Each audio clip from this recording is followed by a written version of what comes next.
और अच्छी लड़की मर जाएगी, प्राण त्याग देगी, पर आप खानदान माते कभी दाग नहीं लगने दे महाराज। सभी आप लोगों से हाथ जोड़ के वंदना करता हूँ। हमारा जो चैनल है श्री सोनू महाराज, वो चैनल जरूर सब्सक्राइब करें और इन वीडियो को शेयर करते रहिए। वासुदेव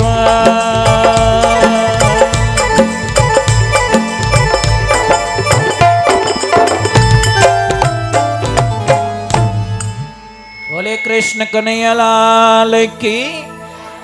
बोलो राधे, थोड़ा जोर से बोलो ना, राधे।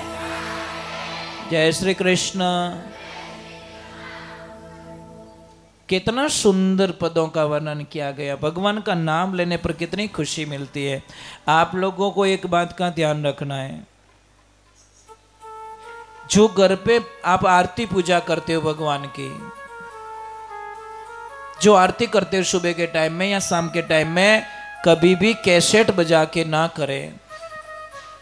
आप लोग तो डायरेक्ट कैसेट बजाते हो और आरती कर देते हो, वो नहीं, मान्य नहीं है। आप एडी कर जो, थारे रोटी खावाने एक बड़ी राग जो हाथ है कि यार तू धाप बोई कर, थारे हाथ लगा दो मारो पेट भर जाइए। वारे कृष्णा वाह, 7 मिनट का टाइम हमारे पास में नहीं और भगवान को हम बुलाना चाहते, कैसे संभव हो सकता है? कैसे संभव हो सकता है? भगवान को पाने के लिए राजाओं ने राज छोड़ दिए। बहुत बड़े राजा थे, राजा भरतरी, उन्होंने भगवान की प्राप्ति के कितने भगवान की भक्ति को पाने के लिए सारा राजपाट छोड़ दिया। अपन तो नहीं छूटे अपनो मोबाइल महाराज। थाने कह दियो रे कि काले सत्संग में आवनो है और मोबाइल कोई हाथे मती लाई जो, मां कसम अटे जगह खाली पड़ी रही कि महाराज थो तारे घरे जाने भजन बोलो, आप मोबाइल बिना नहीं रहवी जे। कहां मन लगाते साहब, कहां मन लगाते हम लोग, कहां प्रीति है महाराज। देखो मैं एक छोटी सी बात हूं, शास्त्र में लिखा है कपड़े मत बदलिए, कर्म बदलिए। कई लोग हमें कहते महाराज जी आपने हमें दीक्षा दी, गुरु मंत्र दिया और मोने कोई छोड़ायो ही को नहीं, कोई फल नहीं छोड़ायो। हम फल नहीं छोड़ाते भाई, हम बुरी नेचर छोड़ाते, बुरी आदतें छोड़वाते कि भाई आप गलत बोलते हो तो वो छोड़ दो, गुस्सा आता तो वो छोड़ दो, कि किन्हीं थारी मारी करो तो वो छोड़ दो। एक बात ध्यान रखे, किसी को भी अगर गुस्सा बहुत ज्यादा आता हो, बहुत ज्यादा गुस्सा, धारीज को नहीं, मतलब एक नींबू के 17 बीज लीजिए, नींबू के,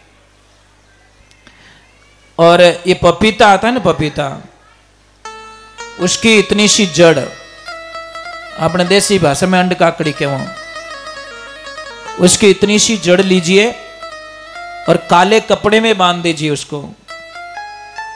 और जिसको भी गुस्सा ज्यादा आता है ना, उसके तकिए के नीचे या उस रजाई के नीचे डाल दो। आप ट्राई कर सकते हो, थोड़े दिनों में आपकी भाषा बदल जाएगी, आपका स्वभाव बदल जाएगा, आपके विचार बदल जाएंगे, क्रोध आना कम हो जाएगा। महाराज जहां क्रोध करना चाहिए वहां नहीं करते हम लोग, जहां क्रोध नहीं करना ने वहां कर लेते हैं। हम तो ये बोलते भाई घर में ये चीजें बिल्कुल अलाउ नहीं है। जिस घर में बड़े गरम और छोटे नरम, उस घर का कल्याण हो जाता है। पण अटे तो ऊंधो सिस्टम है। शास्त्र कहीं कहवे कि भाई माथो तो रेवणो ठंडो, पेट रेवणो नरम और पग रेना गरम। अब देख जो बात सिस्टम बताऊं थाने, सिर रहना है ठंडा, पेट रहना है नरम और पग रहना है गरम। पण सिस्टम ऊंधो है महाराज। माथो एकदम गरम, पेट एकदम कड़का कड़क और पग एकदम ठंडा। पूरे सिस्टम को ही हमने चेंज कर दिया, पूरी कंपनी और मैन्युफैक्चरिंग ऊंधो फेर दियो महाराज। जब भगवान क्या कहते हैं, जिसका दिमाग ठंडा है, पेट नरम है और पग गर्म है तो शायद 90% उसको बीमारी नहीं आएगी। पर क्या करे महाराज, हम लोग मानने वाले नहीं है। अभी हम लोग कहते हैं परिवार में संस्कार बहुत जरूरी है, और बिना संस्कारों का परिवार कोई काम का नहीं होता। कोई मतलब नहीं उस परिवार का। मम्मी कटी जावेन, पापा कटी जावेन, काको कटी जावेन, वो फूफो कटी जावेन, बुआ तो मोनीज को नहीं डोडा मुंडारी, कई मतलब महाराज। सारे सारे मैच लड़ रहे हो आप, कब मैच खत्म होगा होगा, कब शांति होगी? और आपको पता है बिना संस्कार नहीं होने के कारण अभी हमारे 25 दिन पहले एक पाली में घटना हुई थी, उसने सबको हिला के रख दिया साहब। कितनी हो रही राखी विन छोरी ने, कितनी काल जो काटन दे देता माँ बाप, थारे कई चीजें बेटा, तेरे को जो चाहिए हमें बोलिए। पढ़ाई लिखाई उसको अच्छा किया, हर मोड़ पे उसकी हेल्प की, और जैसे ही 18 सालन कोई 2-3 दिनों रही बाकी ने हाथे ब्याह कर लियो। पापा मम्मी घना ही समझाए कि बेटा थारे पगे पड़ो, मत कर, हमारी बेइज्जती हो जाएगी। वो बोली तुम्हारी बेइज्जती से मुझे क्या लेन देना, मेरी लाइफ है, मैं डिसीजन ले सकती हूं, 18 अबव हो चुकी हूं, मुझे कोई लेन देना नहीं आपकी लाइफ से। ए बेटा हमारी गुडविल खराब हो जाएगी। बोले नहीं मुझे कोई, और लास्ट में क्या बोलती है, मैं आप लोगों को नहीं जानती, कौन हो आप लोग, कहां से आए हो, और सबको लिख के दे गया कि इन लोगों से मेरी जान को खतरा है, ये लोग कभी भी मुझे मार सकते हैं। साहब पापा मम्मी सहन नहीं कर पाए, यहां तीर लग गया कि जिन टाबर वास्ते जब ये लड़की नहीं आई थी तो वो बोलते 12 वर्ष तक हम लोगों ने भगवान की तपस्या की थी, तब जाके इसका जन्म हुआ था, और आज ये बोलते मैं जानती नहीं हूं आपको। ऐसा उनको गलत लग गया, सहन नहीं कर पाए, दोनों गए और ट्रेन के नीचे कट के मर गए। ये 20-25 दिन पहले की बात है, पाली की घटना थी हमारे। हे बच्चियों, मैं तो आपने एक ही प्रार्थना करूं, मां बाप रे साथे कोई धोखो मत करजो, थने भगवान कदी क्षमा नहीं करेला। आप ट्राई करके देख लो आप। और आप क्या सोचते हो आपसे कोई प्रेम करता है? ये गलत फहमी है। नहीं नहीं नहीं, बस आपकी मजबूरी का फायदा उठाया जा रहा है। और इस दुनिया में सबसे ज्यादा जो प्रेम करते हैं ना, वो पेरेंट्स करते हैं औलाद को, और माता पिता जितना प्रेम इस दुनिया में कोई कर नहीं सकता। और उनके प्रेम को देखना ना आपको, उनके प्रेम को देखना ना, आप कॉलेज से 1 घंटा लेट आके देखना, उनकी हालत खराब हो जाएगी। स्विच ऑफ कर देना मोबाइल को, और 1 घंटा लेट आके देखना, उनकी रोटी छूट जाएगी, हालत खराब हो जाएगी उनकी। जगह जगह कॉल कर देंगे, जगह जगह ट्राई करने लग जाएंगे, अरे हमारी बेटी रे मोबाइल नहीं लागे, हमारे बच्चे रे मोबाइल नहीं लागे, वो नहीं लागे। कितु प्रेम, कैसे उस पेरेंट्स को हम धोखा दे सकते, कैसे? अरे भाई वे नहीं वेता दुनिया में तो अपकटू आवता, मने तो वही चीज समझाओ। इसलिए पेरेंट्स इज गॉड, माता पिता हमारे भगवान होते हैं। और माता पिता को मत सताओ भाई, कुछ भी हासिल होने वाला नहीं है, इस सारी दुनिया स्वार्थ की है। आप ट्राई कर दो ना किससे प्रेम करके, थोड़ा दिन पछे कहीं जीव भरियो, पछे कहीं थारे जड़ी घणी देखी मैं इन, मतलब मारी कहीं लिस्ट थी 15वीं थी कि 16वीं थी कि 18वीं थी। मत करो अपने, अरे नाम कमाना है ना आपको, पेरेंट्स को बोलो कि पापा मम्मी मैं कुछ ऐसा करके दिखाऊंगी जो समाज के अंदर तुम्हारा नाम रोशन कर दूंगी, ऐसा काम करके दिखाऊंगी, मैं अच्छा पद पाऊंगी। परंतु क्या करे, किसको समझाए महाराज? ट्राई कर करके थक जाते हैं। और बड़ी कृपा मोबाइल देवता की, ये ना खाने देता ना सच बोलने देता, और पेरेंट्स को तकलीफ देने वाला संसार में आज दिन तक सुखी नहीं रह पाया। 4 दिन सुख रहेगा वो, कितना? और जितने भी ये कोर्ट मैरिज किए ना, उन्हें हालचाल पूछ लीजिए थे, माइली रह तो रोवे, कोई धनी को नहीं। इन टाइम माँ बाप छूट गया, परिवार छूट गया, काका नाना मामा कोई साथ में आने वाले नहीं है। और अच्छी लड़की मर जाएगी, प्राण त्याग देगी, पण आप खानदान माते कदी दाग नहीं लगने दे महाराज। ये अच्छी लड़की की पहचान है। नेत्र तो थोड़े बदलो ही समझ लो, समझ में आ रही नहीं?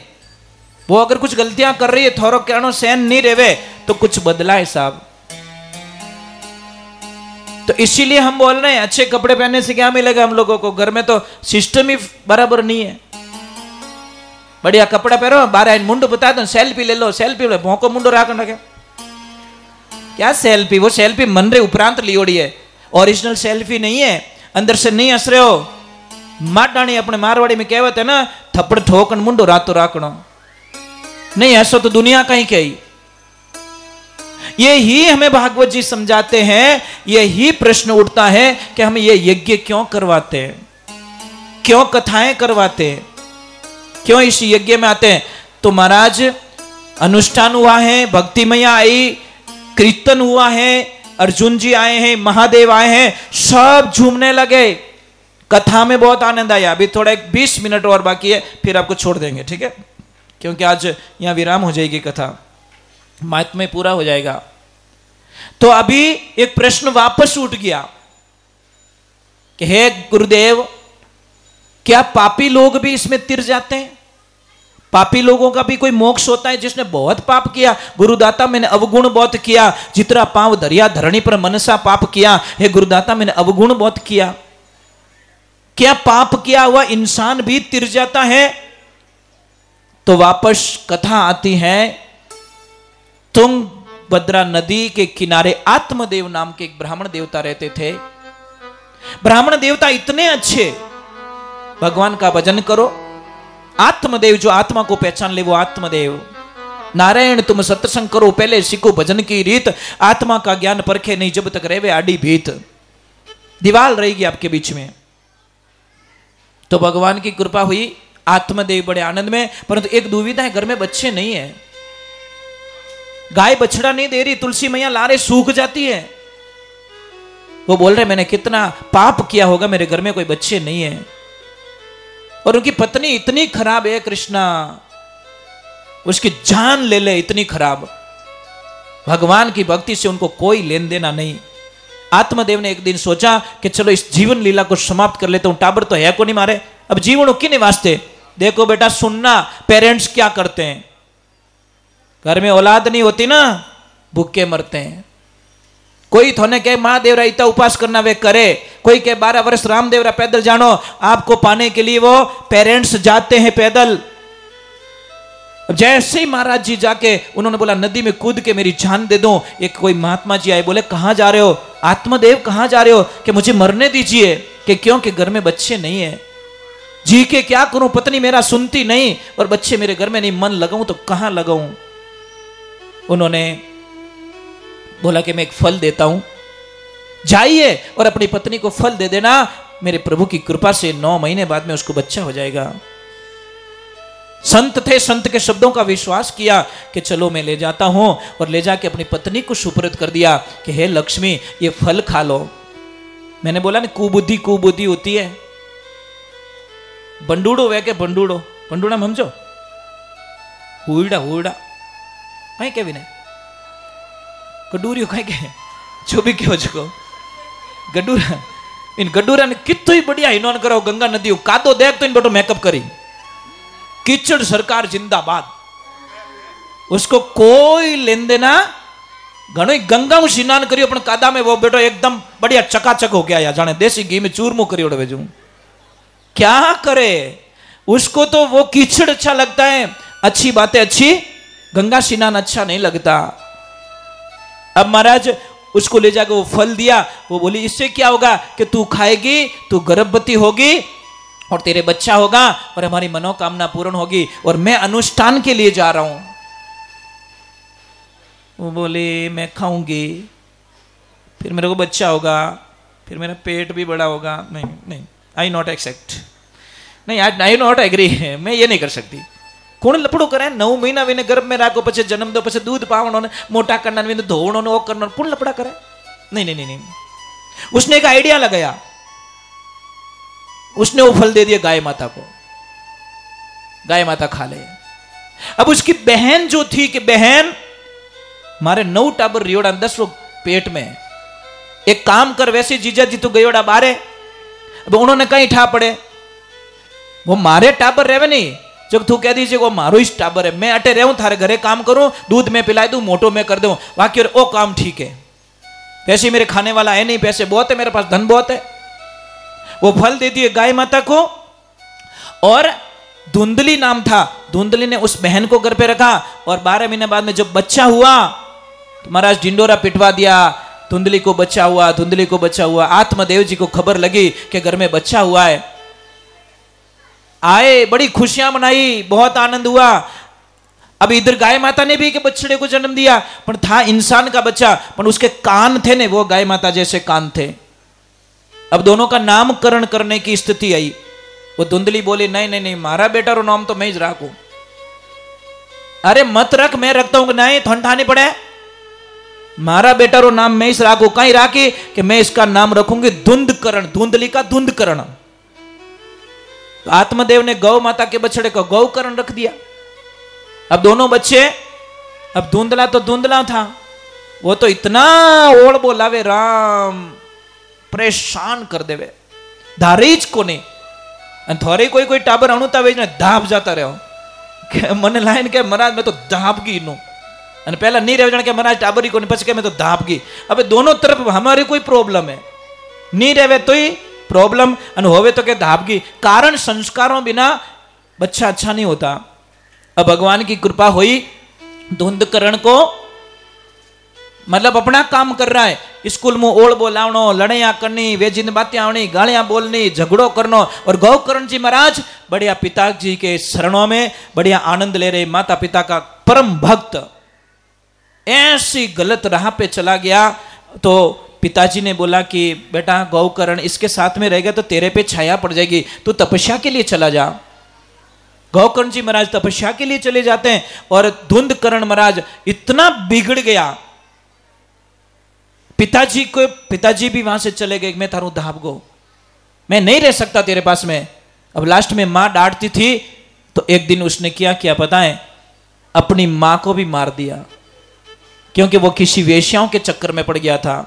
मां से धन मांगा, मां ने दिया नहीं तो अपनी मां को मार दिया। और आपने एक घटना सुनी, एमपी की जो टीचर थी, टीचर के बेटे को खाली टीचर ने इतना ही बोला कि बेटा बार बार मोबाइल मत देख, बार बार मोबाइल मत देख, अच्छी बात नहीं, तेरी लाइफ खराब हो जाएगी। बेटे को इतना गुस्सा है, रिवॉल्वर लेके मां को ठोक डाली, खत्म कर दी एक औलाद।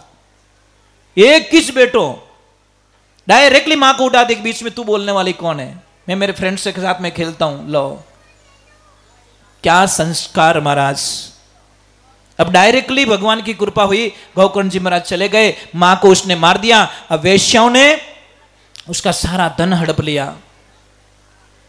आखिर में एक दिन उसने वेश्याओं के जाल में आकर राजा के यहाँ पे चोरी कर दी।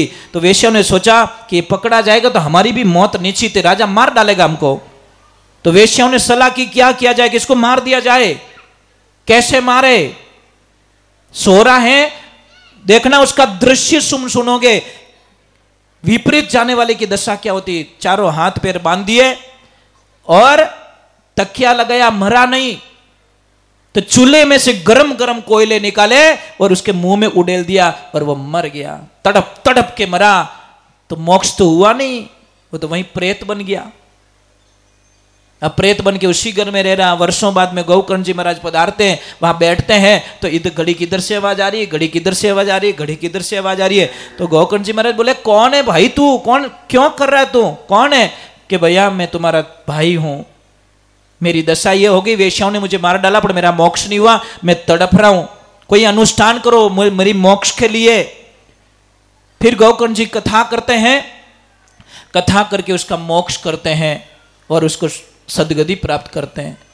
देखो एक ध्यान रखना, कथा में विमान भी आता है, भगवान भी आते हैं, पर दिखने वाले को दिखता है, नहीं दिखने वाले को कभी नहीं दिखता, क्योंकि वो लेंस होना चाहिए भाई। दूर की चीज देखने के लिए